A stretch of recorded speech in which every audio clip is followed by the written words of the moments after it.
নমস্কার।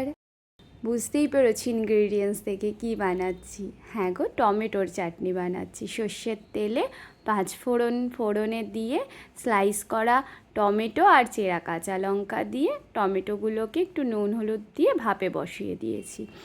আমার কিন্তু এরকম চাটনি খেতে ভীষণ ভালো লাগে। মাঝে মাঝে শেষ পাতে একটু চাটনি না পেলে মনে হয় খাওয়াটাই অসম্পূর্ণ থেকে গেল। আর চাটনিতে আমি কিন্তু একটু তেঁতুল অ্যাড করি, তাতে করে টমেটোর চাটনিতে একটু টক ঝাল মিষ্টি ফ্লেভার আসে।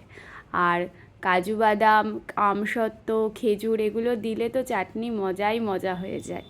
হ্যাঁ, আর তোমরা কিন্তু অবশ্যই আমাকে জানিও তোমরা কে কিসের চাটনি খেতে ভালোবাসো। আর এরকম যদি চাটনির রেসিপি তোমাদের জানা থাকে সেটাও আমাকে জানিও। আমি কিন্তু এরকম চাটনি খেতে ভীষণ পছন্দ করি, সে টমেটোর হোক বা জলপাই আমড়ার, যাই হোক। আর এরম চাটনি বানিয়ে যদি তোমরা 1 সপ্তাহের জন্য কন্টেনারের মধ্যে রেখেও দাও তাহলে কিন্তু ফ্রিজে এটা থেকে যাবে। তাহলে জানিও কেমন লাগলো। এখন আসি।